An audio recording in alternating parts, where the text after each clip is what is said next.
di sebuah rumah sederhana di Dusun Sungai Mengkuang, Bungo, Jambi. Siang itu terlihat biasa saja. Matahari masih bersinar, suara ayam dan motor warga berlalu lalang seperti hari-hari sebelumnya.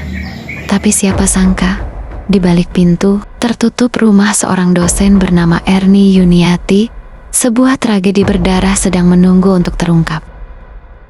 Kasus ini bukan kasus biasa, karena pelakunya bukan orang asing, bukan maling kampung, bukan perampok jalanan, tapi seorang polisi, seorang anggota Propam bernama Bribda Waldi, yang justru seharusnya menjaga ketertiban dan kebenaran, tapi kali ini dialah sumber kekacauan.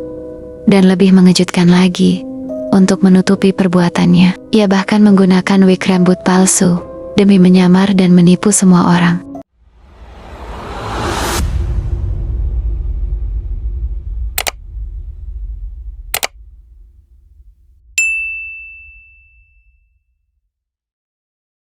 Erni dikenal sebagai dosen muda di salah satu universitas di Jambi. Seorang wanita berusia 37 tahun yang dikenal pintar, disiplin, dan ramah pada siapapun. Ia punya karier yang cemerlang, kehidupan yang tenang, dan dikenal aktif membantu mahasiswa-mahasiswanya. Tapi di balik kehidupannya yang tampak tenang, ada hubungan yang tidak banyak orang tahu. Ia mengenal seorang polisi muda bernama Bribda Waldi, usia 22 tahun. Awalnya hanya teman, tapi entah bagaimana hubungan itu berkembang jadi dekat. Banyak yang bilang Erni sering membantu Waldi, entah dalam hal pribadi atau keuangan. Tapi sayangnya, kedekatan itu justru menjadi awal dari bencana. Sabtu, 1 November tahun 2025, sekitar pukul 1 siang, warga sekitar rumah Erni mulai curiga karena rumah dosen itu sepi. Biasanya ia keluar siang untuk beli makan, tapi hari itu tak ada tanda kehidupan. Salah satu tetangga akhirnya memanggil, tidak ada jawaban. Sampai akhirnya beberapa orang memberanikan diri membuka pintu belakang. Saat itu, mereka menemukan tubuh Erni dalam kondisi yang mengenaskan. Tubuhnya sudah tidak bernyawa, barang-barang berharga di rumahnya pun hilang. Polisi langsung turun tangan. Karena korban adalah dosen yang dikenal banyak orang, kasus ini langsung menyita perhatian publik. Dan yang lebih mengejutkan, dalam waktu singkat, penyidik menemukan jejak yang mengarah ke seorang anggota polisi. Dalam penyelidikan awal, penyidik menemukan beberapa hal aneh di tempat kejadian perkara. Lantai terlihat bersih, seperti baru saja dipel, tidak ada bekas sidik jari yang jelas. Tapi ada satu hal yang justru menimbulkan tanda tanya besar. Beberapa saksi mengatakan mereka sempat melihat pria gondrong keluar dari sekitar rumah korban. Polisi pun mencari rekaman CCTV dari sekitar lokasi. Dari rekaman itu, terlihat sosok pria dengan rambut panjang, tapi wajahnya tertutup sebagian.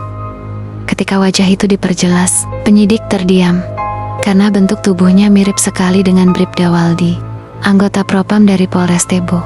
Tapi, tunggu dulu, Waldi dikenal berambut pendek, rapi, dan disiplin. Lalu siapa sosok gondrong di CCTV itu? Dari sinilah polisi menyadari sesuatu yang mengejutkan. Pelaku ternyata menggunakan wig atau rambut palsu untuk menyamar. Bribda Waldi tahu cara kerja penyidik. Ia tahu bagaimana menghapus jejak, bagaimana mengelabui bukti, bahkan bagaimana menghindari deteksi awal. Ia sempat membersihkan tempat kejadian, menghapus sidik jarinya, dan membawa kabur barang korban. Barang-barang yang hilang, sebuah iPhone, perhiasan, mobil Honda Jazz, motor PC, semua ia bawa pergi, berharap seolah peristiwa itu hanya perampokan biasa. Tapi tidak semudah itu. Polisi tidak menyerah. Jejak digital, sinyal ponsel, dan rekaman CCTV jadi kunci utama. Dan dari sinilah, nama Bribda Waldi muncul sebagai tersangka utama. Setelah melakukan pelacakan selama kurang dari 24 jam, tim gabungan dari Polres Bungo dan Polres Tebo akhirnya menemukan keberadaan Waldi di wilayah Tebo Tengah. Ia sempat mencoba kabur, tapi akhirnya berhasil ditangkap. tanpa perlawanan berarti. Saat diinterogasi, Waldi tetap berusaha tenang.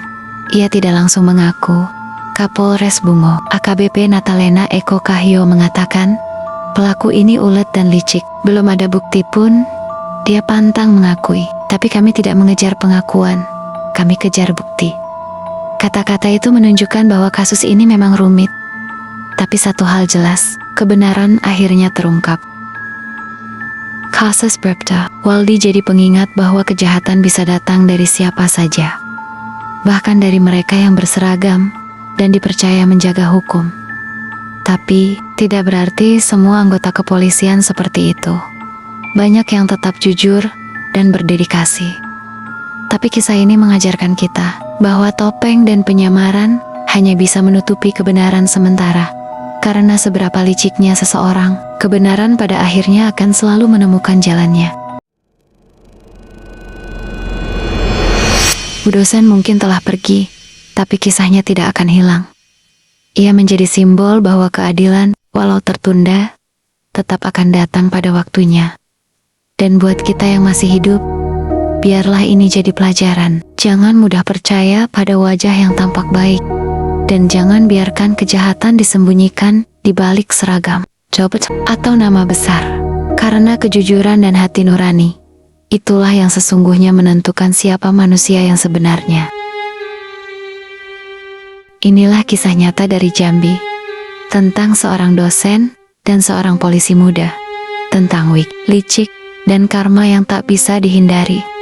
Ini bukan sekadar kasus kriminal, tapi potret betapa bahayanya ketika kepercayaan dikhianati. Semoga arwah Bu dosen tenang di sisi Tuhan, dan semoga kita semua belajar dari kisah tragis ini.